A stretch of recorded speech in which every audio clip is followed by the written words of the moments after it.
Thank you, my lady. Good morning. Good morning, Ms. Chen. My lady, at this point, we beg leave to recall Mr. Thulani Thusi from the Chief Albert Luthuli Museum. The reason why we are requesting for him to be recalled, my lady, is for him to give us an indication or just to highlight the funeral proceedings of the deceased in this matter, that being of Chief Albert Luthuli. He has compiled a report with regards to that and with regards to the pictures that they have at the Luthuli Museum. Thank you. You are granted leave to recall Mr. Thulani Thusi. Thank you, my lady.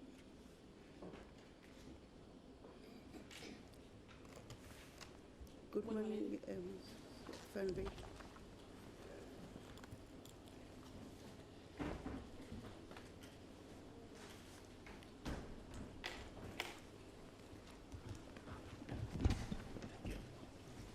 Swear him in, please. Good morning, my lady. Do you have any objection in taking the prescribed oath? No, no, thank you. Can you please state your full names?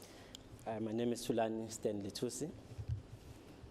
Sir, do you swear that the evidence about to give will be the truth, the whole truth, nothing but the truth? Yes, I do. Please raise your right hand and repeat after me. I do so help me God. I do so, help me God. Sworn in, my lady. Thank you, Mr. Thusi. Ms. Chen. Thank you, my lady. Mr. Thusi,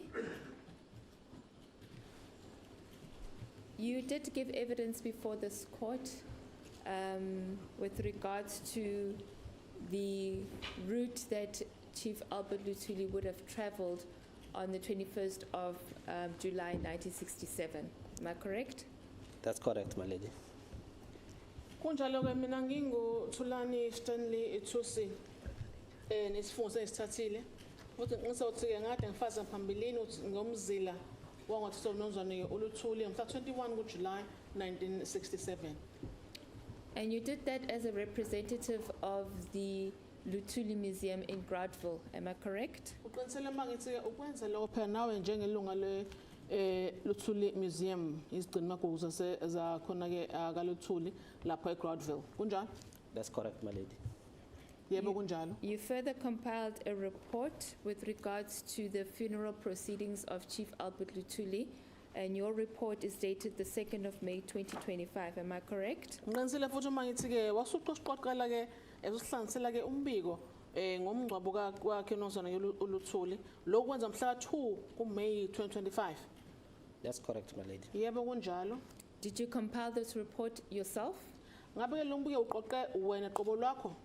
That's correct, my lady. Yebo kunjalo. Okay. And you signed at the back of this report as an indication that you agree with the contents of the report. Ngabe kunjalo ke lapha ngasegcineni emagcineni kombiko wakho wasuya assigna ke futhi uqinisa ukuthi lo mbiko unjengoba futhi wenziwe wena. That's correct, my lady. Yebo kunjalo.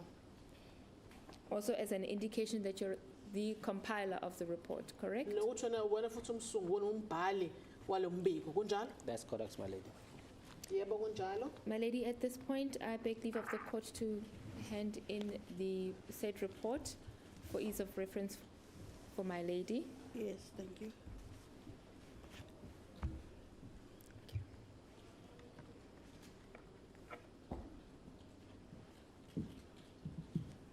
We are not, the last exhibit was Y. Correct, my lady? So this will be Exhibit Z. Thank you, my lady. Thank you. That will be Exhibit Z of the record. Thank you, my lady. So for the sake of completeness, may I ask that you read your report into the record, paragraph by paragraph, and if you would allow Ms. Van Wyk to interpret when you finish the paragraph. Ngicela yona ke enozana kuLuthuli ukuze ke siphethe usifundise manje sakho ngeparagraph ngeparagraph. Unike nami ithuba ukuthi ke ngikudlulise lokulimi lesizulu. Thank you, my lady. Thank you. You may proceed from the beginning. My lady, can I share that while I'm reading my statement, I will also be referring. Yes, no, with that the would be perfect. Thank you, my lady. Yeah. I, Mr. Tulani Tusi, residing at Tembini, Groutville, KwaZulu-Natal in KwaZulu-Natal, hereby submit this statement to the NPA for the reopening of the Chief Albert Luthuli inquest. Mina-ke nginguThulani Thusi ngihlala ke eThembele Groutville kwaDukuza khona la KwaZulu-Natal. Naku-ke engikusho mina ekusenzileke ngasingezela ke NPA National Prosecuting Authorities abeshushisi ngamanye amazwi. Njengoba kuvula kuphinde futhi ke kuvulwa lolu kudingidwa kodaba lokudla emhlabeni kwaNozana uLuthuli. As the heritage educator at the Luthuli Museum, located at 3233 Nokukanya Luthuli Street, Groutville, KwaDukuza, I am responsible for conducting visitors from all over the world and conducting tours of the museum and Chief Albert Luthuli sites in Groutville. As an employee of the Luthuli Museum, I am committed to uphold the values and principles that Chief Albert Luthuli stood for, including non-violence, non-racialism, democracy, and human rights. Kanti futhi ke ngisebenzela khona lapha esigcini samagugu akaLuthuli ngingumfundisi fana khona lapho le ndawo ke isendaweni number 3233 Nokukhanya Luthuli Street eGroutville kwaDukuza. Umsebenzi wami ukuthi ke uma kufika ke izivakashi kube mina futhi engisikhombisayo lapho ke ngibafundise futhi ngokukhona lapha esigcinini magugu aka Chief Albert Luthuli ngibahambise futhi ngibangenise emgudini ekhona lapha ngibakhombisa khona nama sites akhona lapha ke eGroutville. Njengomsebenzi ekhona ke lapha kulesigcinisa magugu sanozana ke uLuthuli mina ke futhi ngiyazibophezela ukuthi ke ngenze umsebenzi ofanelekile ngenze futhi nobugugu kanti futhi ke nezimiso futhi zakhona lapha kanti futhi ke kubhekelele futhi nokuthi ke akho xabana noma ke udlame bakhona akukho futhi ukucwasana ngokwebala kanti futhi ke namalungelo abantu nakhona futhi ke ahlezi ke ekhona noma ke enzeka kanti futhi nentando yeningi.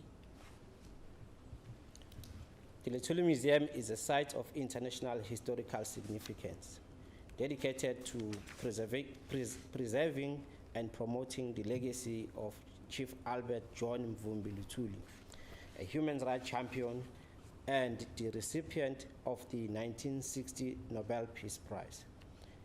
The museum was officially opened on the 21st of August 2004, and it includes the original 1927 home of Chief Albert Luthuli, which is now a national monument.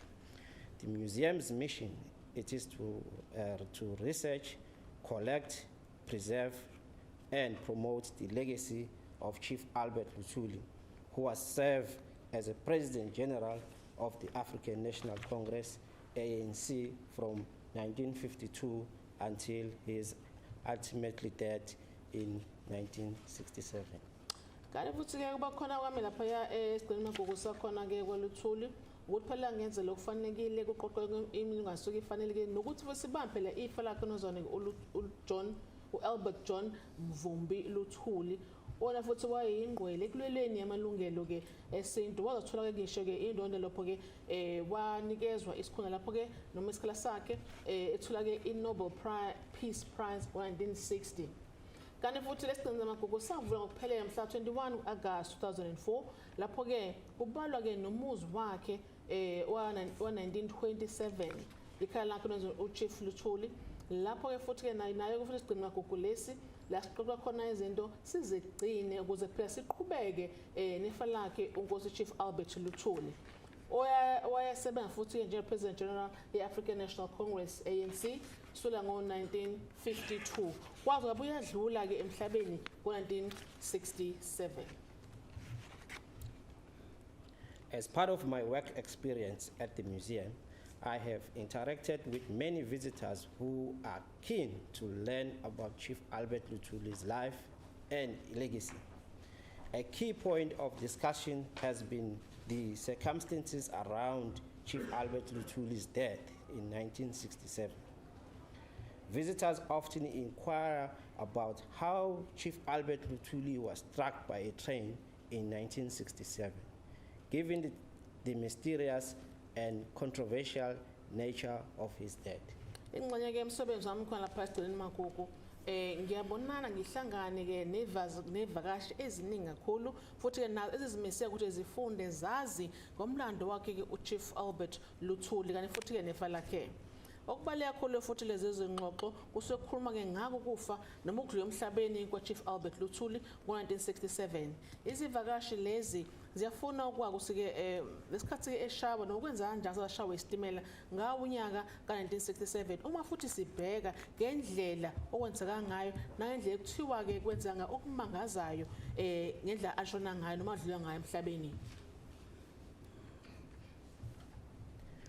My statement is here by submit the collection of photographs from the funeral proceeding of Chief Albert Luthuli, which took place on Sunday, 30 July 1967.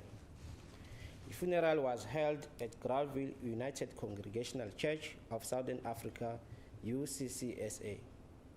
The collection of this photograph presented before this court is from the Luthuli family album and aims to provide clear detail of the funeral proceedings and what transpired during this significant event.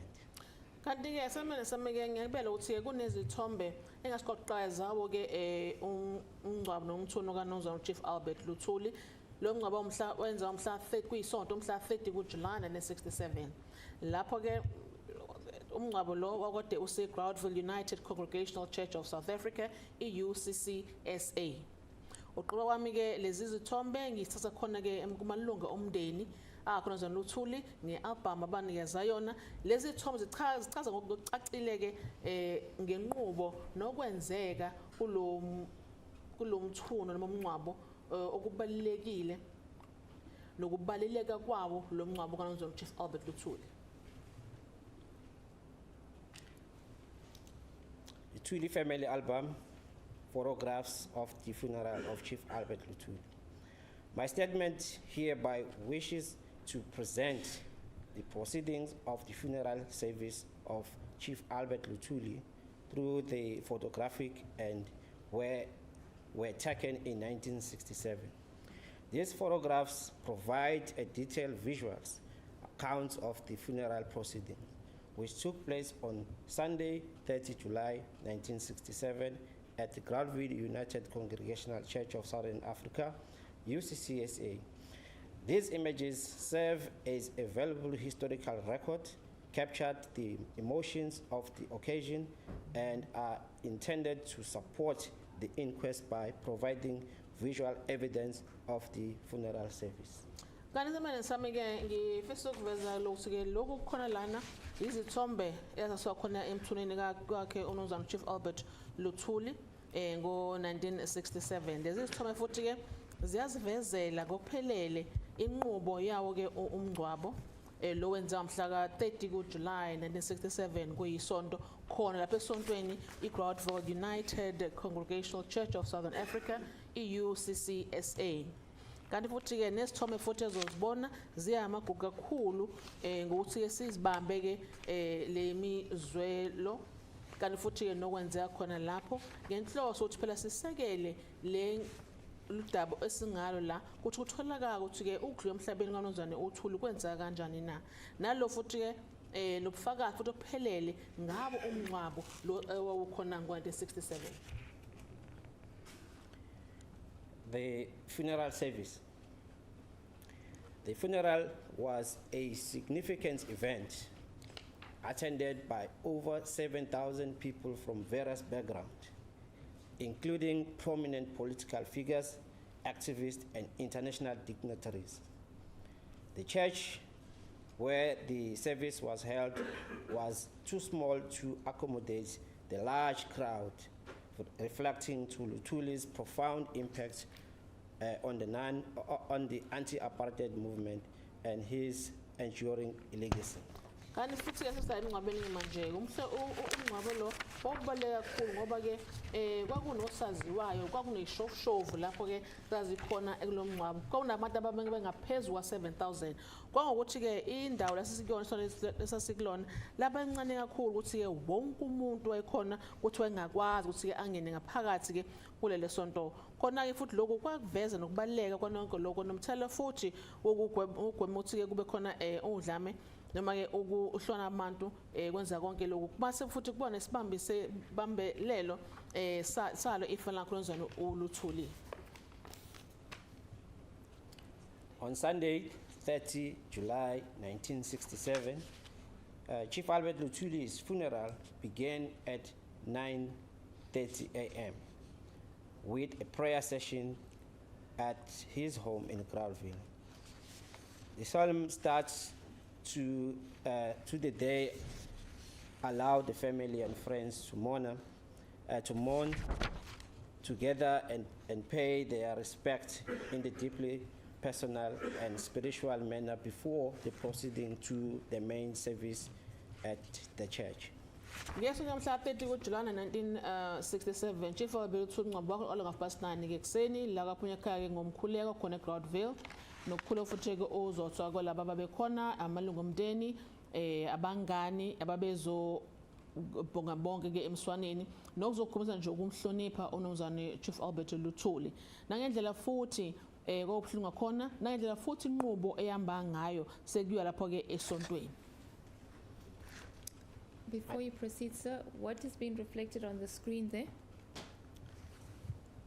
Yes, my lady, what you see on the screen there, it was the funeral service program, the order of the proceedings, which I also have the original copy here.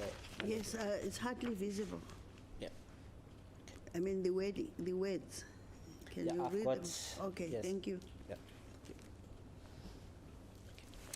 Njamanje ke engikuphesela uhluke le program ezolandelwa emthweni wakho lonzwana uLuthuli ioriginal ikhona iyo lesenginikeza lenkantolo. I'm sure, Ms. Chwena, you can make a copy I for can- me. Yes, my lady, I'll make a copy because I'm sure the But museum- for the record, he can read it into into the record. record. As the court pleases, my lady. Mr. Tusi, can you read it into the record? I think later, either the prosecution will then make a copy which will call Z1. As the court pleases, my lady. Thank you. Thank you, my lady. So in front of me, my lady, is the program of the funeral service of Chief Albert Luthuli on the 30 July 1967. Njamanje ke iprogram phambi kwami ngomhla 30 ke kuJuly 1967 iprogram yomngcwabo kwaNomzana Chief Albert Luthuli kwakuyisonto. It reads as follows, my lady. 9:30 a.m. prayer at the home of Chief Albert Luthuli. Ifuna nje nangu 9:30 ekseni umkhuleko ekhaya lika Baba Luthuli. 11 a.m. service at Groutville Church. Ngo-11 khona ekseni yaqala inkonzo esontweni eGroutville. Chairman, the local prayer by Reverend G.M. Siveche, pastor, okay, sorry, let me start again. Chairman was the local pastor. Masikosi ke ushaman okhona lapha kwakho ke umfundisi wasendaweni. Prayer was Reverend G.M. Siveche. Masothi ke umkhuleko Reverend G.M. Siveche. Hymn was hymn number 78. Iculo number 78. Life history umlando was by Mr. L. Ngwane. Masothi umlando wakho wafuna uNomzana L. Ngwane. Scripture reading was by Reverend J.M. Makanya. ofuna ke Bible scripture sakhona make Reverend J.M. Makhanya. Yes. Makhanya. Sermon was by Reverend B.K. Ludla. Masothi ke ophethe inkonzo Reverend B.K. Luthuli. The prayer was by Reverend W.S. Ngala. Masothi ke umkhuleko nomthandazo Reverend W.S. Ngala. The choir was by Groutville Primary School. Abasipho umxolo Groutville Primary School, ichoir yakhona. At 12 until 1 p.m., these were the following proceedings. So ngo 12 seke ku 1 manje mini. Speaker 1 was Dr. E. Brooks, Dr. A. Patton, Mr. L. Hilland. Masothi ke isikhulumi kwaku Dr. E. Brooks, Dr. A. Patton, no Mr. L. Helland. Followed by a choir by Groutville Secondary School, Masoba khona ke umxolo sakhona ke ichoir yase Groutville Secondary School. After the choir, Chief Mangosuthu Buthelezi and Mr. S.M. Mayet. Emva kwechoir kwasoba Nkosi Chief Buthelezi no Mr. S.N. Mayet. S.M. Mayet. Followed by a choir by Stenger Secondary School, Kwande futhi kumxolo ichoir Stenger Secondary School. ABM and UCMWM Dr. L. Scott. Kande lo ABM no UCBWM Dr. L. Scott. Followed by Groutville Community and Local Church, Kande leke imphakathi se Groutville nesonto futhi khona endaweni. it was Mr. C.B. Mzoneli and Miss M. Marshall. Kwaku Mr. C.B. Mzoneli no Miss M. Marshall. The vote of thanks was by Dr. M. V. Gumede. Amazwi okubonga uDokotela M.V. Gumede. The benedictions was made by Reverend N.M. Nduli. Sivanga Reverend N.M. Nduli. And then the hymn was at the book 2, page 274. Itulo page 274. It followed by the proceedings to the graveyard. At the graveyard, the committal was made by Bishop of Zululand. Masuthi masike emathuneni lapho ke ku Bishop wase Zululand. And then the last from the program, my lady, was benedictions. And that was the end. So, Vale thank futhi you. la ngememezelo kwakuphela ke lokho. Thank you, sir. You may proceed with your report. Thank you. On paragraph 8. my lady, the funeral service of Chief Albert Luthuli began at 11 at Groutville UCCSA. The notable guests who were on the program included Dr. E. Brooks, Dr. Alan Patton, Mr. L. Hilland, Chief Mangosuthu Buthelezi, Mr. S.M. Mayet, and Dr. L. Scott.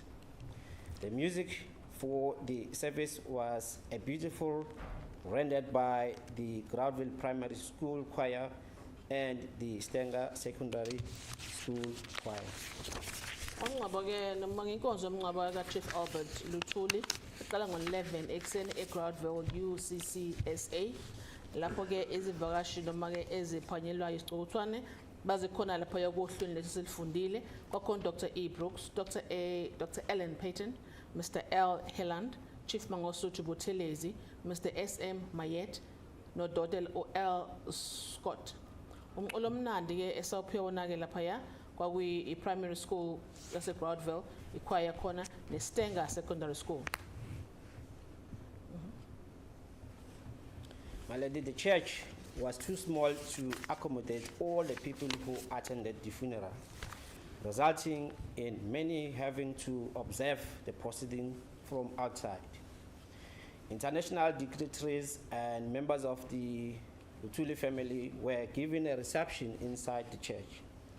The funeral of Chief Albert Luthuli was described as, I quote, a theater of defiance and political dynamism, unquote.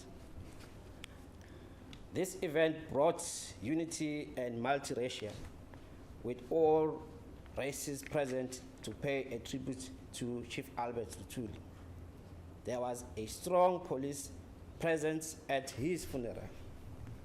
A group wearing khaki, long trousers, and berets, and carrying flags of green, black, were present, my lady. Lencane kakhulu isonto lapho uthi wonke umuntu ke wasemngcwabeni wengakwazi ukuthi ke angene phakathi ke esontweni. Holektheni iningi abantu abekhona kwamethi ke balalela umngcwabo noma inqubo yomngcwabo bengaphandle. Kwakhona lapho ke izicukuthwana za ngale kwaphesheya kwezilwandle amalunga omndeni anozwana ke uLuthuli anikezwa ukuthi abehlale ngaphakathi ke esontweni lekathi inkonzo ke yokungcwaba nozwana Chief Luthuli iqhubeka.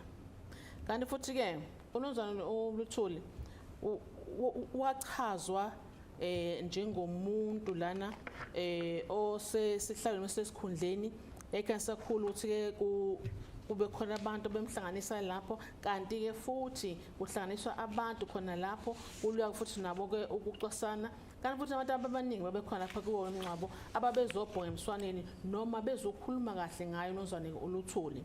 Kwakhona futhi amaphoyisa amaningi lapha emncwabeni kanti futhi kwakhona futhi neqembu legqoke into ezukhakhi amabhuluke amade begqoke ngisho ama-barrets bephethe ne-flag elihlaza nokumnyama babekhona ke lapho. It was at this funeral in 1967 where several political speeches were delivered, highlighting the presence of the banned ANC and the racial representation during the funeral. The funeral of Chief Albert Luthuli became a symbol of defiance and political dynamism. Kanti futhi ke kulo mngcwabo wa-1967 wakhona osopolitiki lapho ke ababathwa ke izifishi zabo beveza beqhakambisa lokuba khona ukuthi ke iANC uthi ANC ivinjelwe nako futhi ke lokhu xasana ke ngawo kubuhlanga nangoyibala ngazo isikhathi somngcwabo. Umngcwabo Chief Albert Luthuli waveza ke ukuba khona kwendaba zepolitiki kanti futhi zokuhlona kwabo. Already these slides you see on is also an article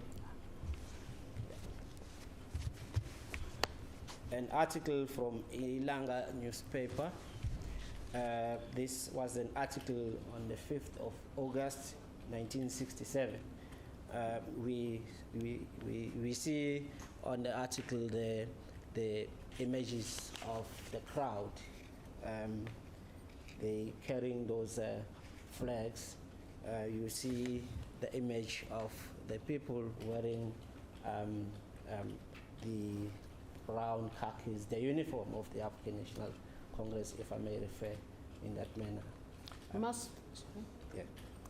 Masipala phana so osikhona sokona ke manje apha kwi-video imbiko ebandaba ilanga la kubona khona iqulu ke labantu baningi babafake umfanekiswana wayo ke iANC la kule makhalazi noma ke imakhalazi esengwabaleni green nobumnyama bayabaningi khona abantu lapha kanje basibona ke khona ke sithombeni noma ezithombeni.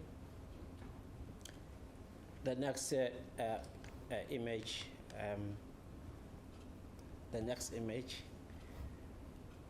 this is also from the article of August 1967, my lady, after the funeral of Chief Albert Luthuli. This is also a picture of a group of women as well who were there. If this image was in color, you will see that they were wearing the khakis. And behind there are also the flags of the African National Congress. The green and black. It's green and black. Nakhona futhi sithombe sibona lapha ya besimama khulukazi ngamhla 5 August 1967 nakhona futhi kubeke isithombe zethu lezi zombala ngabe siyabona ubuningi babo kanti futhi ke sibone nembala abayigqokile imfaniswana ye-ANC imbala ke emnyama nembala kohlaza ngokwatshana emva komngcwabo lokwenza ke emva komngcwabo. My lady, on this day, Groutville became a home of everyone, as many people traveled using buses and vehicles from different areas to pay tribute to Chief Albert Luthuli. The buses and vehicles were parked at the sport field, which is about 500 meters away from the church. And the sport field was too small to accommodate the number of buses and vehicles present on this day, as many people had to park on the main road on R102 and other small roads connecting to R102 road. Kanti fe ngalolu suku lapha eGroutville yavele nje aphenduka ikhaya la wonke umuntu. Abantu besuka khona endaweni zabo behamba ngawo ke amabhasi izimoto besuka endaweni ezihlukahlukene bezobhoya umsonto ngokudlula ke emhlabeni kwaNkosi Chief Albert Luthuli. Amabhasi nezimoto okunye akwazanga ukuthi ke kupake edwa nesonto wapala phakathi la emagroundini amamitha 500 qaqana ke nalo isonto.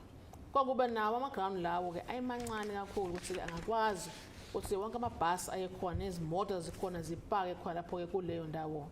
Abanye abantu bethu ke bapake lapha ku main road R02 oxhumana nomgaqo R102. Imigaqo emincane ekhona exhumana nalo R102 kwametse bapake lapho ke abantu. My lady, the image, this is an aerial view where you can see the cars along the R102.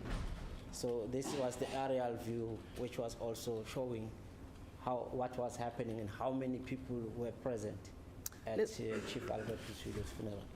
Let's talk about this lapha kwi-video sithathwa ke kuphezulu i-helicopter besho sake lapha phansi ufuna ukuvezwa ukuthi ke bangana nabantu nezimoto azikhona lapha emngcwabeni ka-Chief Albert Luthuli.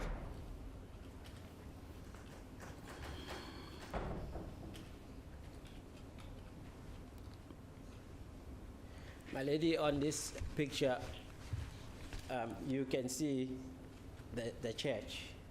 So there is a church there. These were small roads that was also linking the nearby area into the church. Kanti futhi lapho siyalibona ke futhi ke isonto ke lapho siyabona le imoto namabhasi nemigaqo lesikhulume ngayo lemncanyana engene la kumgaqo R102. Do you have a PowerPoint? Yes, my lady, I do. Okay. So you may show the church.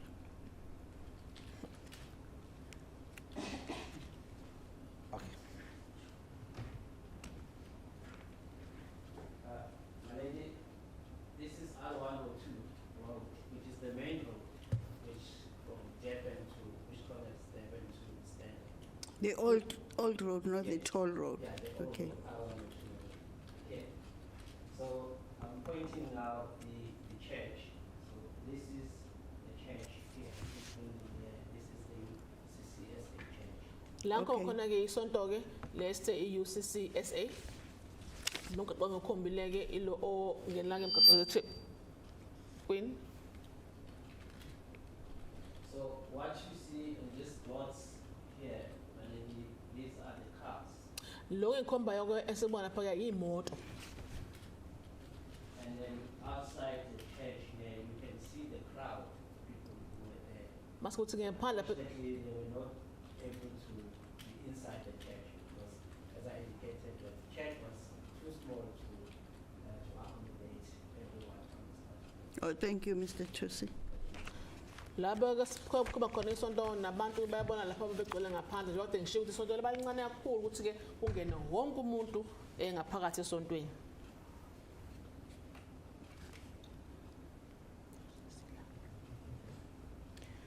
My lady, the pastors who were present at the funeral, in the funeral program were Reverend M.J. Makanya, Reverend G.M. Siveche, Reverend B.K. Ludla, Reverend W.S. Ngala, and Reverend N.M. Nduli. Abefundisi abekhona ke lapha ke emngcwabeni abakhona futhi ke ne program noma kuhlelo lo uhlelo kwaku Reverend M.J. Makanya, Reverend G.M. Sivetje, Reverend B.K. Dludla, Reverend W.S. Ngala, no Reverend N.M. Nduli. The keynote speaker was Mr. Mangosuthu Gancha Buthelezi, who spoke at the funeral along with Dr. E. Brooks, Dr. Alan Patton, Mr. L. Hillen, Mr. S.M. Mayet, and Dr. L. Scott. Messages on behalf of Groutville Community and the United Congregational Church, of which Chief Albert Luthuli, a member, and served as a chief deacon before his several banning orders, were delivered by Mr. C. B. Mzoneli and Ms. M. Marshall. Kanti ke sikhuluma sikavika unozana uMangosuthu Gatsha Buthelezi wakhuma khona ke emngcwabeni kanye no Dr. E. Brooks, Dr. Alan Patton, Mr. L. Hilland, Mr. S.M. Mayet, Dr. L. Scott. Imelezo lapho ke khona ke iphumane kumphakathi wakhona ke eGroutville kanti futhi ke ne-United Congregational Church la uChief Albert Luthuli wakade ke esebenza khona njengedikoni phela ke elikhulu ungakafike ke lemiya ukuthi ke bangavunyelwa. Lokho ke kwase kudeliver yena Mr. C. B. Mzoneli beno Ms. M. Marshall. Mr. L. Ngwane was the person who brought the spirit of Chief Albert Luthuli alive, because he was the person who read Umlando, Chief Albert Luthuli's life history. And this was a moment when the nation realized that the giant has fallen, because it was at this funeral when many people felt that the death of Chief Albert Luthuli was the disappearance of African leadership. Kanti ke unozana L Ngwane uyena ke okumanye lapha ifunda ke umlando wakhe Chief Albert Luthuli lokho kwaholethene kuze ngathi ke uvusa manje umoya wakhe ke Chief Albert Luthuli efunda umlando wakhe lo mzuzu ke lo waholethene ke umphakathi wawukhona ubonga ukuthi ngempela umtho omkhulu uwile lapho ke emngcwabeni yakhe abantu ke bekhona ke emngcwabeni kaChief Albert Luthuli beveza futhi ke nokunyamalala manje kobuholi bobuntu. Mrs. Nokukhanya Luthuli, together with her 7 children, the names Hugh Wanyan Luthuli, Albertina Nomatuli Luthuli, Tandeka Luthuli Tabashe, Simangele Luthuli, Jane Luthuli Ngobese, Christian Matunjini Luthuli, and Spusiso Elga Luthuli, and other close relatives were present. Chief Albert Luthuli's wooded casket was at the front inside the church, my lady. Mrs. Nokukhanya Luthuli kanye nengane zakhe eziwu7 uHugh Wanyan Luthuli, Albertina Nomatuli Luthuli, Tandeka Luthuli Cabase, Simangele Luthuli, Jane Luthuli Ngobese, Christian Madunjini Luthuli, noSibusiso Elga Luthuli, nabanye ke futhi babezihlobo ezasondele babekhona ke khona lapho. Kanti ke ibhokisi lakho nozana Albert Luthuli lalikhona lapho ngaphambili ngaphakathi esontweni. The picture in front of the court, before the court, this is the image of the Nokukhanya Luthuli, the wife, at the center, the malady, as well as her children at the funeral of Chief Albert Luthuli. Sombe sisibona lapha ya amalungu omndeni kanozana Chief Albert Luthuli lapho sibona ke umama nokhanya Luthuli kanye labaphathi nendawo kanye futhi ke nengane zakhe ke ezimphahlile ke khona lapho esontweni emngcwabeni namalunga ke futhi ke esonto. My lady, the people at the funeral were given an opportunity to view him at his coffin. After the funeral proceedings, due to the large crowd, both inside and outside the church, the coffin was carried from inside the church to the outside crowd, allowing everyone present to pay their respect. This gesture ensured that all mourners, regardless of their position, could honor Chief Albert Luthuli's memory. Chief Albert Luthuli was laid to rest in the graveyard outside the Congregational Church. This location was chosen to honor his deep connection to the church and the community of Groutville. The burial site provided a fitting and respectful place for mourners to pay their final respect to a leader who had dedicated his life to the struggle for justice and equality. Kanti ke abantu epesontweni banikezwa ke ithola ukuthi ke abonwe nabambone uNozothuli eseboxini lakhe emva komngcwabo ke emva komngcwabo ke ngoba abantu beningi kakhulu babengaphakathi esontweni babengaphandle besontweni ibhokisi lakhe ke laselithathwa seliswa ke ngaphandle ukuze phela nabangaphandle banikezwe ithuba lokuthi ke bambone futhi ke babonge emswaneni nebambone kokugcina ke uNozwane ke uLuthuli. Futhi ke uNozwane uLuthuli fanele sazi ukuthi ke ngekeze kupheka ukuthi ke wakade ke yena enesikhundla futhi ehlonishwa ngezimo zakhe noma ngesikhundla sakhe ke ayenaso. Eselalo ke eselaliswa ke endlakhe yokugcina kwakulapha yangase Congregational Church. Leyo ndawo futhi ke nayo ihlonishwa kakhulu ngoba kuveza konke ukuthi ke umphakathi ke wase Groutville uzokwazi wazi nokuthi ke olephi uNozwane uLuthuli kanti futhi nendawo futhi ke lale kuyona wayesondela naye kakhulu naloke isonto. Futhi ke lokhu ke kwakukumhlonipha ngoba wakade ke ewumholi futhi ke awazibophezela ezinikele ngezimpelweni kanye futhi ke nokulwela amalungelo obulungiswa kanye namalungelo okulingana.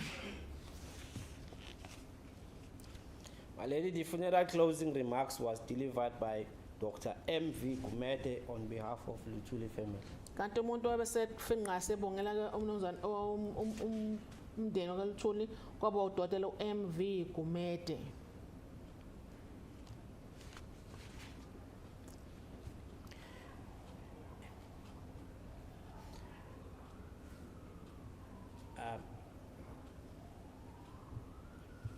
Advocate Mr. Ngobo. This is an aerial view, my lady, of Chief Albert Luthuli's funeral service at the Groutville United Congregational Church.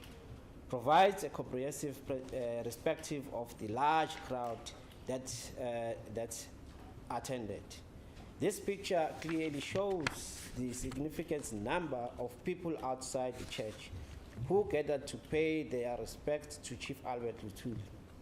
The aerial perspective highlights the immense turnout and the profound impact Chief Albert Luthuli had on the community and beyond. Kanti sobe sibona lapha yasithathwe khona lapha ya kwi helicopter kuveza ke lapha emngcwabo kaNozwane uLuthuli khona lapha ke Groutville United Church Congregational Church. Lapho kuveza ke iqulu ke labantu abaphuma ke ngobuningi babo bezohlonipha ukugcina uNozwane ke uLuthuli. Kanti futhi nakhona ke khona lapho siyabona ukuthi beningi nje abantu abafika lapha ya ukhomba ukuthi kwanomthelo omuhle uNozwane uLuthuli khona ke endaweni yakhe la ehlala khona nangaleni futhi ke kokwenza.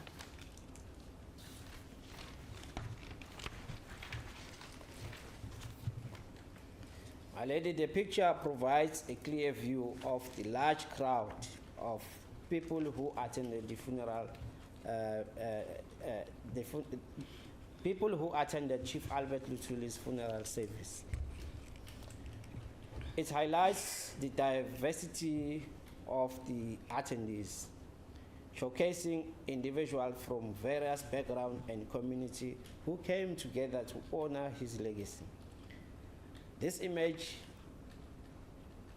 underscores the unity, diversity, and racial inclusivity presented at the funeral, reflecting on the profound impact Chief Albert Luthuli had on people from all walks of life.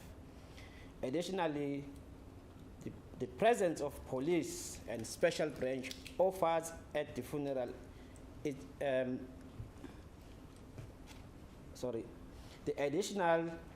presence of the police and the special branch officers at the funeral is notable. Is Officers. it not officers? Special branch officers. Special branch officers, my lady. Thank you. Despite the ANC begin a banning demonstration, their unwavering support and respect. for Sorry, Chief Mr. Albert. Chusi, I think you have the same problem of eyesight as me. Oh, sorry, my lady. Sorry, my lady. Thank you. Okay, my lady. Thank you very much, my lady. Yes, I can see, my lady. yeah, thank you. Thank you. Despite the ANC being a banned organization at the time, many attendees wore ANC regalia and raised ANC flag high, demonstrating their unwavering support and respect for Chief Luthuli, my lady. Thank you. Kanti ke isithombe sibona ke siveza ke ukucacisa isithombe lesi abantu iqulu labantu likhona ke lapho ya babeze emngcwabeni wakhe uChief Albert Luthuli. Lokhu futhi ke kuveza nokuhlukahluka ke abantu ababekhona ke lapho bezobonga futhi nabo ke emswaneni. Lokhu sikubona ukuthi ke lapho ke umphakathi nabonke ababekhona lapho ke babezo bonga emswaneni futhi kuzobandona ke ifa lakhe ke unozwane ke uLuthuli. Lokhu ke kuveza khona ngempela ukuthi ke ukuhlahluka abantu ababekhona yengalo ucwasana lapha emngcwabeni kuveza ukuthi uNkosi Chief Albert Luthuli wayemuntu wabantu hayi la mphathi ngiphe kodwa ke endaweni eziningi futhi eziseduze nezikude. Mase sijobela futhi lapha amaphoyisa ekhona lapha special branch babekhona ke futhi lapho ke emngcwabeni noma ke ANC ekade ke kuthiwa ke ayingaqhubeki nosebenze kodwa ke leso sikhathi ababekhona ke lapho bazinikele ekutheni bazogqoka ke futhi umfanekiswana wakhona waka ANC ama flag futhi ekhona ayibhabha kakhulu le phezulu ukhomba ukuthi babemhlonipha unozwane uLuthuli futhi bemseka ngako konke ababenako. The picture before this one? Yes. My lady, the picture presents a clear view of the audience crowd inside the church during Chief Albert Luthuli's funeral. It captures the solemn atmosphere and the diverse group of mourners who gathered within the church to pay their respect. The image also shows men standing in salute position, paying their last tribute to Chief Albert Luthuli, highlighting the deep respect and honor they had for him. Isithombe sibona ke njengamanje ke sikhombisa ukugcwala kwesonto ngaphakathi ke manje kubona umngcwabo kaChief Albert Luthuli. Futhi ke kuveza isizotha esasikhona lapho ke kulama group ahlukahlukene abezobhonga emswaneni khona ngaphakathi ke esontweni nenhlonipho ke futhi siphinde futhi bona amadoda akamile ke lapha ya esalutha lokhomba kona ukuthi bazohlonipha unazwane ke uLuthuli ngokujula kwabo enhlonipheni yakhe nesimo futhi mesidima sakhe isibambile unkosi Chief Albert Luthuli.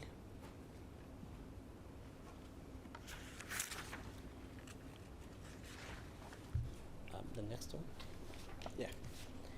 My lady, the picture presents Chief Albert Luthuli's wife, Nokukhanya Luthuli, and their children seated during the funeral service. The picture captures an emotional moment showing the family in a state of solemn, reflecting and mourning. Sithombe sibona khona manje ke siveza ngonkosikazi kaChief Albert Luthuli uNokukhanya Luthuli kanye ke nabantwana bakhe bahleli ke lapho ke ngaphansi esontweni.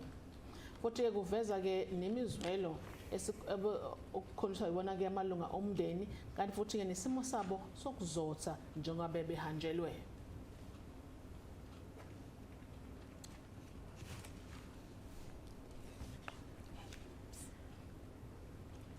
Malady, the picture presents Chief Albert Luthuli's family being greeted by dignitaries and visitors. It captures the moment when various prominent figures and the community members offer their condolences and support to Nokukanya Luthuli and her children.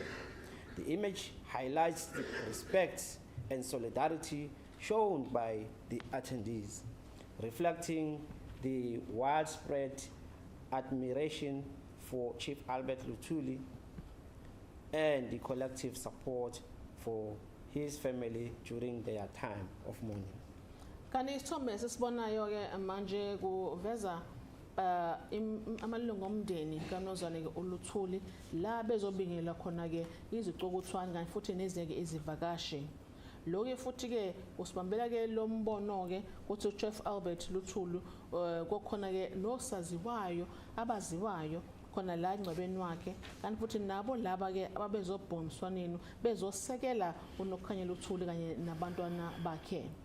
Lokho futhi ke siyakubona ukuthi ke kwakuzohlonishwa kuvezwe futhi ke nobumbano okukhoniswa ibona laba babafile bezwe ke emngcwabeni kanti futhi nako lokhu kusubhebhezela izincomo babezinikeza uChief Albert Luthuli kanti futhi ke nokusekela amalunga omndeni wakhe kanye nankosikazi njengoba besemanzini amnyama. The picture depicts the solemn funeral proceedings of Chief Albert Luthuli, with Reverend J.M. Makanya leading the scripture reading. In the image, notable figures such as Dr. Alan Patton, Chief Mangosuthu Buthelezi, Chief Mangosuthu Gaja Buthelezi, and Dr. E. Brooks are seen seated mourning and paying their respect to Chief Albert Luthuli on the image. Nesithombe ke sisibona manje ke siveza ubuzotha ke ba umncwabo iminqubo yomncwabo kaNkosi Chief Albert Luthuli ukhona Reverend J.M. Makanya hola ke lapha yafuna ke iBhayibheli mase kuba khona futhi ke osaziwayo onjengo Dr. Alan Patton o Chief Mangosuthu Gaja Buthelezi no Dr. E. Brooks siyabona ke bahleli khona lapha ya bazobona bo ke emswaneni bezohlonipha uyena uNozwane uChief Albert Luthuli.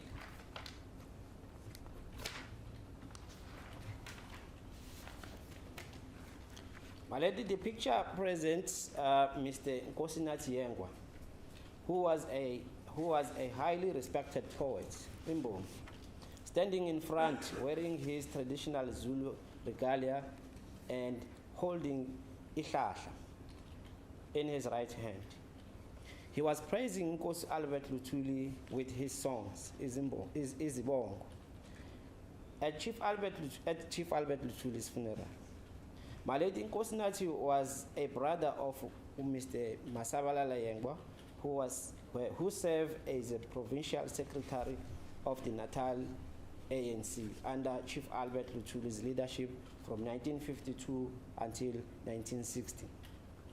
It is saddened to note that Mr. Nkosinathi Yengwa was brutally killed by a bush knife in August 1967, shortly after Chief Albert Luthuli's funeral, and his body, Malady, was found near a sugarcane field. Chief Albert Luthuli's wife, Nokukanya, spoke about the brutal death of Nkosinathi Yengwa and other people who were killed with their bodies often found in a sugarcane field. That is in a reference of Mama Nokukanya Luthuli, Malady, on the book called Mother of Light. Thank you. Kanti ke isithombe sibonayo ke manje ke sibona ke lapho uMr. Nkosinathi Yengwa oyimbongi umepho ngeke ngaphambili ke uvunulile ngasenhla uphethe ke ihlahla sansakhe sokudla wakade ke bongela uNkosi Luthuli ngezibongo zakhe uChief Albert Luthuli emngcwabeni wakhe Kosinathi ke wayumfabo ka Mr Masabalala Yengwa. Yena ke wakade ke unobhala ke wesifunda Natal ANC ngaphansi ke kolawulo la Chief Albert Luthuli kusukela ngo-1952 kwaze kwaba 1960. Ngokukhulu ubuhlungu ke waqasha ukuthi kwaqaphela ukuthi unozana Kosinathi Yengwa wabulawa kabuhlungu ebulawa ke ngoBush emva kokuthunwa kwakhe unozana ke uLuthuli. Isitomo sakhe sathola lapha ya ezimobeni uChief Albert Luthuli inkosikazi Chief Albert Luthuli unokhanya wakhuluma ngalokubula kubuhlungu kangaka nonesihluku kangaka kwaNkosinathi Yengwa kanti futhi wathi nabanye abantu ke bebulawa ke lapho ke imizimba yabo noma izidumbu zabo zitholakala khona ke ezimobeni lokho sicaphuna ke encwadini ebhala ukuthi Mother of Light wakhuluma ngayo ke unokhanya Luthuli.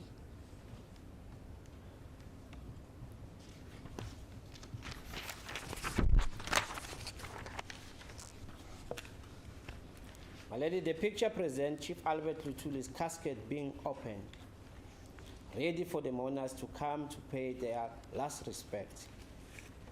The open casket allows mourners to have a final personal moment with the esteemed leader, reflecting the profound impact he had on their lives and the collective grief of the community. So mesibona manje ke lapha ya video sikhombisa ke ivoice lakhe nozane ke uLuthuli indlela bona bekhona ke emncwabe ukuthi ke bazohlonipha ke futhi ke okugcina ibhokisi lakhe ke salibona ke lapha yanku lo mzuzu lo njengomuntu phela ke wayimholi wayehlonishwa nozane ke uLuthuli futhi nakho lokuveza umthalela ke ojulile ngaye unozane ke uLuthuli kanti ke nezimpilo zabantu futhi ke asithintile khona ke emphakathini.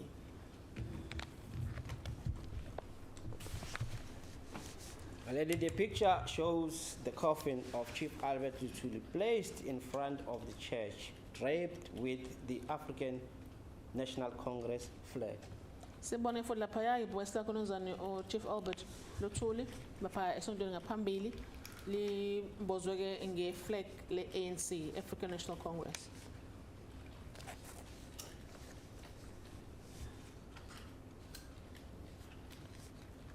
My lady, the picture captures a moment, emotional moments where Nokukhanya Luthuli, the wife of Chief Albert Luthuli, brings her final tribute after opening the casket and looking at her late husband inside. Sithoma sibona khona manje ke siveza ke umzuzu obuhlungu uyena uNokhanya Luthuli onkosikazi kaChief Albert Luthuli futhi lokho nakhona sizovasa ke okugcina njalo ivulwe ke nje ke ibhokisi nangu uyambuka kumyeni wakhe ngaphakathi ebhokisini lakhe.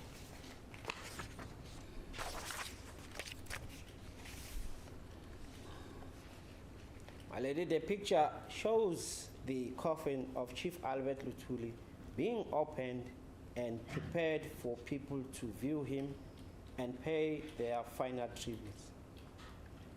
At that moment, everyone present at the funeral was provided an opportunity to see Chief Luthuli, which confirms that his body was not in a state of multiple injuries as would be expected from someone who had been in a train accident. Kanti ke sithombe lapho sibona futhi ke lapha kwi video ukuvalisa ke kokugcina kanti bekhona ke lapho ke emngcwabeni. Onke umuntu ekhona ke lapho ke emngcwabeni wanikezwa ke ithuba lokuthi ke asiboneke isidumbu sakhe uNozana Albert Luthuli futhi ke nesimo futhi sasekusona ngamanxeba khona kodwa ke kungakhombisi ukuthi ke lo muntu ushawe isitimela.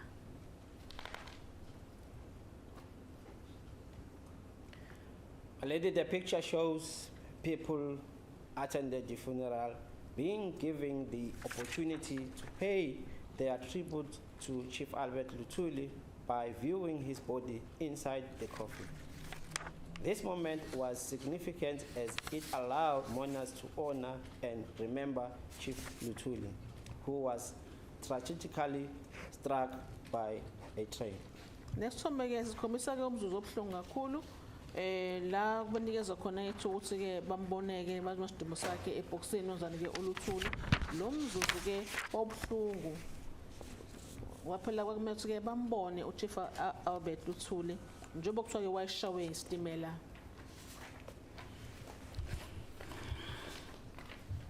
My lady, the picture shows a group of men standing next to Chief Albert Luthuli's coffin, holding ANC flags and paying their last salute in respect to the President-General of the African National Congress. This moment was significant as it symbolizes their deep respect and admiration for Chief Albert Luthuli's leadership and his contribution to the struggle for freedom and equality in South Africa.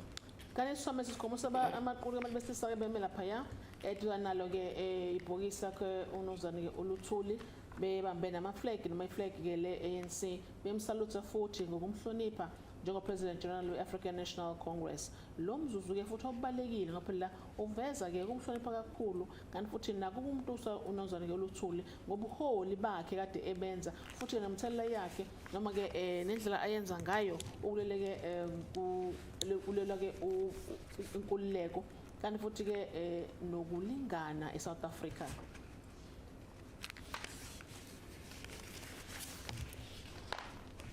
My lady, the picture shows people inside the church walking towards Chief Albert Luthuli's coffin to pay their tribute. The coffin of Chief Albert Luthuli is clearly visible in the picture, highlighting the respect atmosphere as mourners who came together to honor and remember a key figure in South African struggle for freedom and equality. So sibona ke manje ke sikhombise ngaphakathi kwalo ke isonto kuhanjwa na kwesidumbu sakhe noma ke ibhoyi sakhe nozane ke uLuthuli futhi nakhulu ngokukhulu ke ukuthi ke baveze kumhlonipha uChief Albert Luthuli sambona pha futhi ke kuyavezwa ke nangendlela noma siyabona indlela kuyikona futhi lapha imoya ke lapho yokuhlonipha nokuthi ke kuveza ukuthi ke unozane ke uLuthuli wakade ke ukhiye omkhulu la South Africa noma la eMzansi ukulwela ke inkululeko nokulingana. And not to interrupt you, sir, just to go back to that picture, it's quite evident that the people who are on that picture are multiracial, are from different racial backgrounds, correct? That's correct, my lady. Kunjalo ke futhi labantu abakhona ke la abantu nje abahlukahlukene mahla indlanga lesiwahlukene. Thank you, Mr. Chief. My lady, the picture depicts Chief Albert Luthuli's coffin being carried outside the church. Lesithombe ke siveza ke ibhokisi lanozane ke uLuthuli seliphethwe imali sekuyaphunywa ngaphandle esontweni. It shows how deeply loved he was by the people, as everyone wanted to help carry his coffin as it moves from the church to the graveyard outside the church. Lokho kukhombisa uthando bebenalo olujulile lanozane ke uLuthuli kanti futhi wonke umuntu ekhona lapho efuna ukusiza uthi ke kulibanjwe ke voice lakho nozane uLuthuli lisizwa lapha ke esontweni senyusa manje ke endaweni yakhe yokugcina yokuphumula emathuneni. This highlights the large number of people who gathered to pay their final respect. Lo futhi ke kuhambisa ngokuveza abantu abaningi bekhona lapho ke bezova lesokugcina kunozane ke uLuthuli. The image captures the moment as the coffin is moving from the church to the graveyard.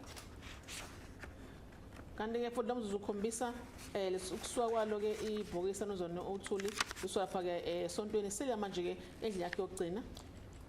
Underscoring the deep respect and admiration the community had for Chief Albert Luthuli. Siba futhi ke nokukhulu ukujula kwenhlonipho nokuncoma unozane uChief Albert Luthuli emphakathini.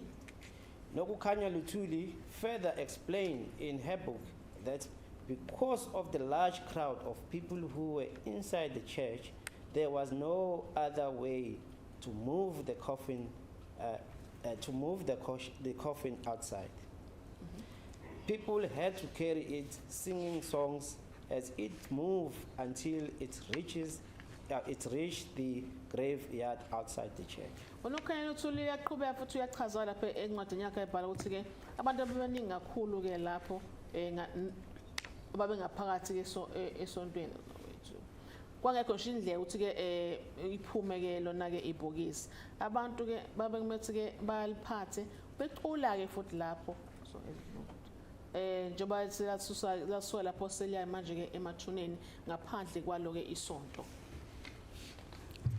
My lady, the picture presents the final moments of Chief Albert Luthuli's burial at the graveyard. Kanti futhi isithombe sesikhombisa manje ke imzo yokugcina ke ngomncwabo ka Chief Albert Luthuli sekiwa ke manje emathuneni. Reverend N.M. Nduli is seen leading the burial tribute to Chief Albert Luthuli. Kanti futhi siyambona Reverend N.M. Nduli uyena ke oholayo lapha yasekiwa khona ke manje endlini yokugcina kuhlonishwa yena uChief Albert Luthuli. I might be correct, my lady. It might be Reverend Goba or Reverend Nduli. Okay, thank you. Ongenzeka ukuthi uReverend Gobo lo Reverend Nduli. The image captures the emotional scene as the family, including Chief Luthuli's daughter, are visible crying, paying their last respect. Kanti futhi sithombe siyabona ukuthi ke esikubonayo lokho kubhlungu kakhulu kuyathinta. Kakhulukazi ke amalunga omndeni kanti futhi indodana Chief Albert Luthuli amadodana akhe ke bayabonakala lapha ke bayakhala bevala sokugcina ubaba wabo inkulu inhlonipho.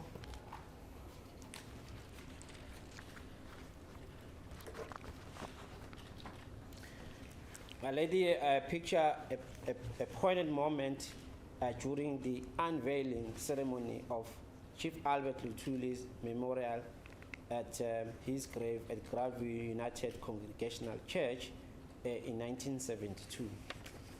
In this picture, Mrs. Nokukhanya Luthuli and Miss Charlotte Luthuli are seen unveiling the memorial of Chief Albert Luthuli. Kanti futhi lapha sithombe sabona ke emzuzu obalekile lapho yesikhathi ke sekumbulwa ke manje Chief Albert Luthuli Luthuli's lapho ke Groutville United Congregational Church 1972. Lesithombe sibona Mrs. Nokukhanya Luthuli kanye no Miss Charlotte Luthuli esabona ke belimbula ke age imemorial isikhumbuzo Chief Albert Luthuli. My lady, the last image is one of the most joyous moments in the life of Chief Albert Luthuli and his wife Nokukhanya Luthuli.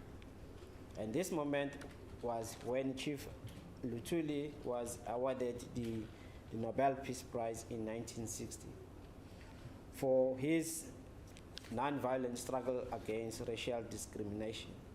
And this prestigious recognition was not only a monumental achievement for Chief Luthuli, but also for testament to their shared commitment to justice and equality.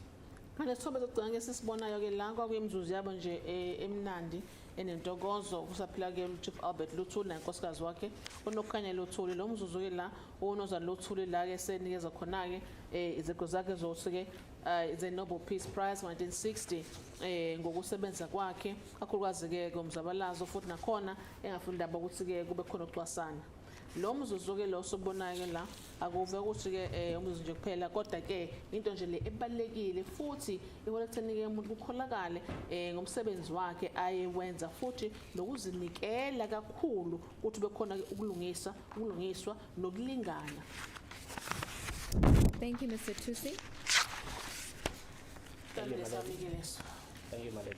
My lady, I beg leave to flight a picture on the screen.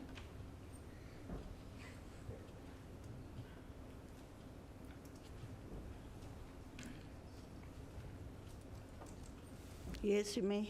Thank you, my lady.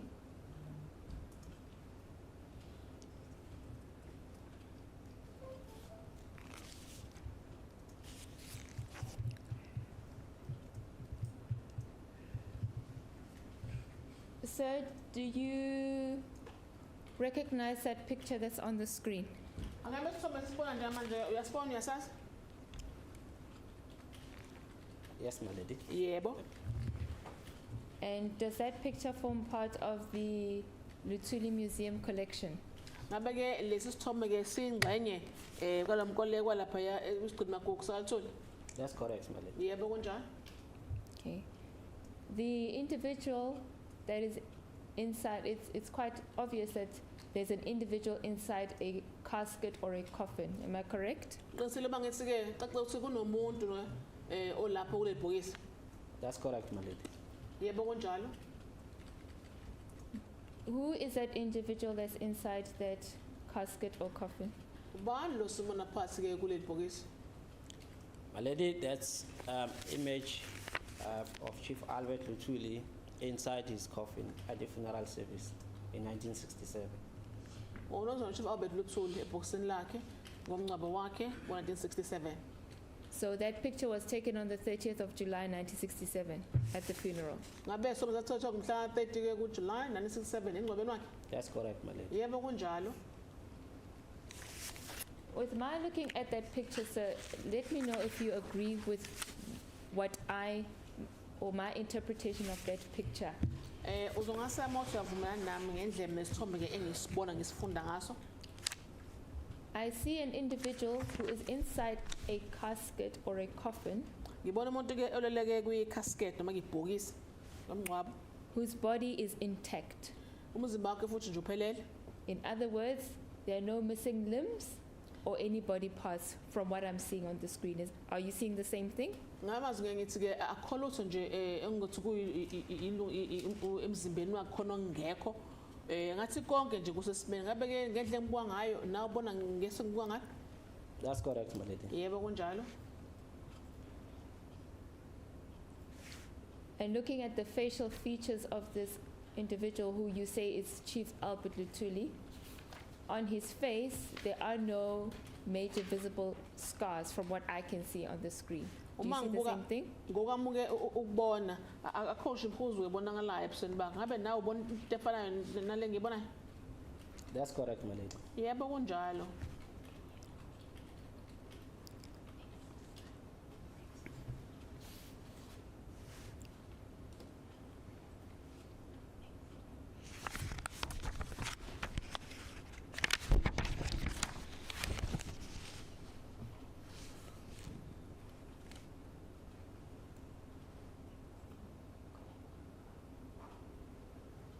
And that picture, sir, is that still an image of Chief Albert Luthuli in a casket, however, an aerial view of him? Angabe ke lesithombe sisibonayo kusayena ke Chief Albert Luthuli isithombe sisithwethule wasithobula elapha phezulu. That's correct, my lady. Yebo kunjalo. Thank you, my lady. My lady, I have made copies of these two pictures, I think I attached. and I have attached them to the statement. Thank you. Thank you, my lady. They form can form part of the exhibit statement. Z of the Z1. record. Thank you, my lady. Mr. Tusi, let's just go back to paragraph 9 of your statement. It's on page 2 of your report or statement.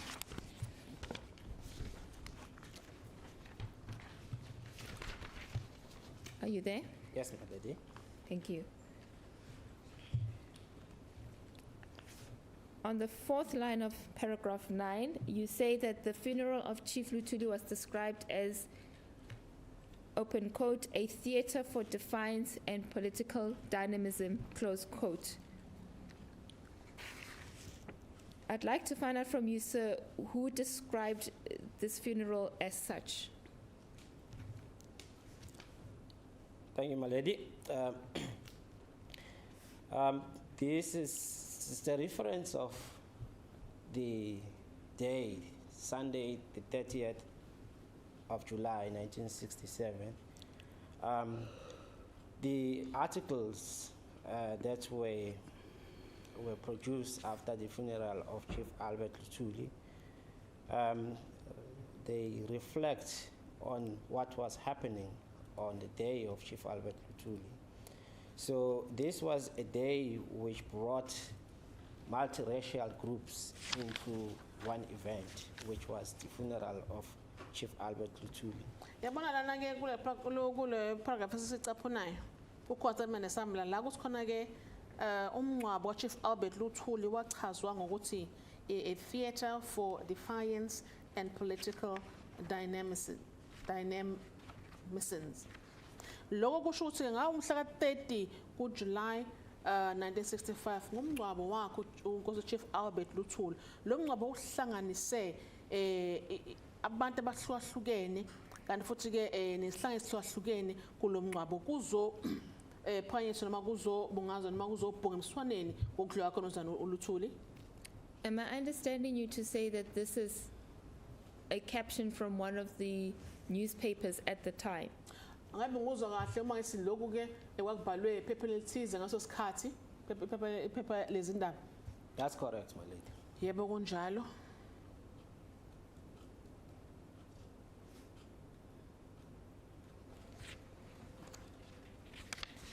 And can I refer you to paragraph 18 of your report that's on page 5?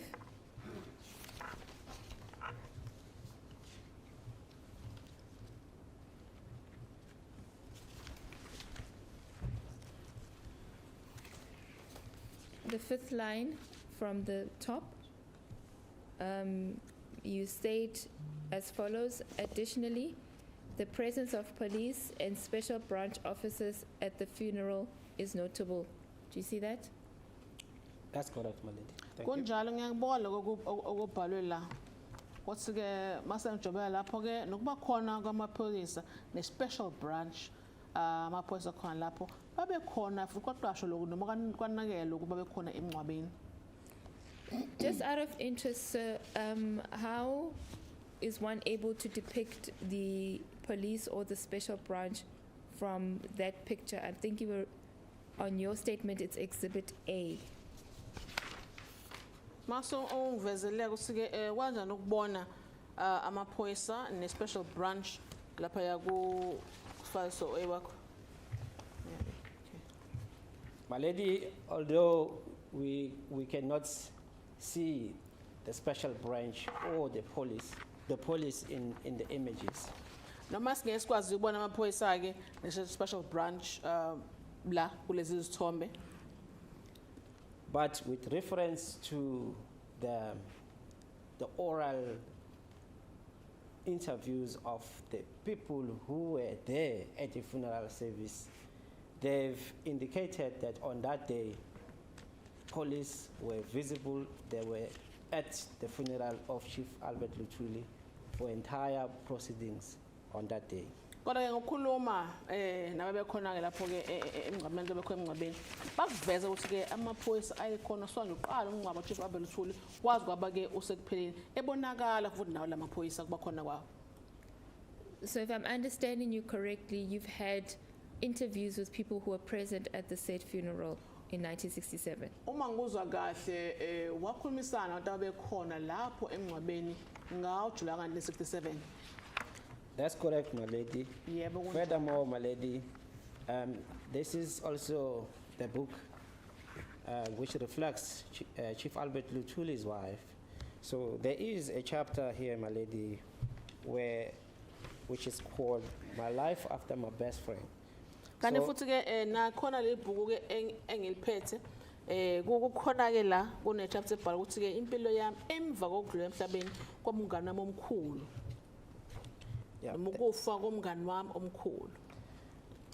Here there is a section where Nokukanya she elaborates more of the police being present at the funeral of Chief Albert Luthuli. Kukhona futhi ingxenye la echaza khona ukuba unkosikazi ka Chief Albert Luthuli la inaba khona echaza khona ngokuba khona kwamaphoyisa emthunweni wemngcwabeni wakhe uNkosi Chief Albert Luthuli.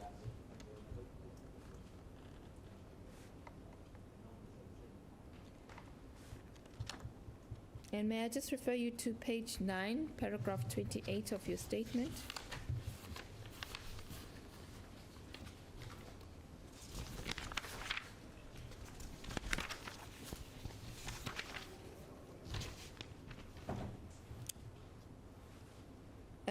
The last sentence reads, Page 9. Yes. are you there? Sorry. Page 9, paragraph 28. Thank you, my lady. The last sentence, you state, this moment was significant as it allowed mourners to honor and remember Chief Luthuli, who was tragically struck by a train. Do you see that? Yakubona ke lokho la kuthona ke lo mzuzu obole kakhulu ukuze abambone Chief Albert Luthuli owayeshawe kanzima isitimela. That's Ngobungozi sibe sitimela. I'm referring you to the specific sentence, sir, wanting to find out from you the reasons why you used the words who was tragically struck by a train. Ngicabanga ukuthi ngikubuze kanjena ke nozana Thusi ngoba ngifuna ukwazi usebenzisa lamagama nje ukuthi ke owashawa ke kabi kakhulu ke ngesitimela indaba usebenzise la magama. My lady, this is the word which has been presented when you read about how the Chief Albert Luthuli died. Yiba lamagama asetshenzisiwe ngendlela bechaza ngayo ngokudlula emhlabeni kwa Chief Albert Luthuli. So this is based on the research that you've been doing that's out there. The research out there is saying that he was tragically struck by a train. That's correct, my lady. Kunjalo futhi ke into ebadishiwe lesikhathi nami ke ngiphenya noma ngisesha khona lapho yiba lama asetshenziswa kuthiwa ushawe ukhulu ke okuzoba nobuhlungu isitimela.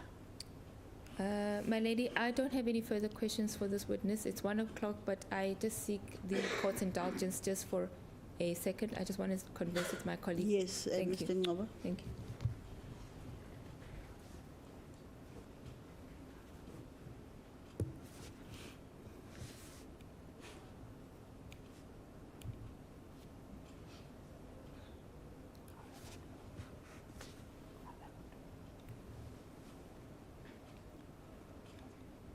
Thank you, my lady, for the indulgence.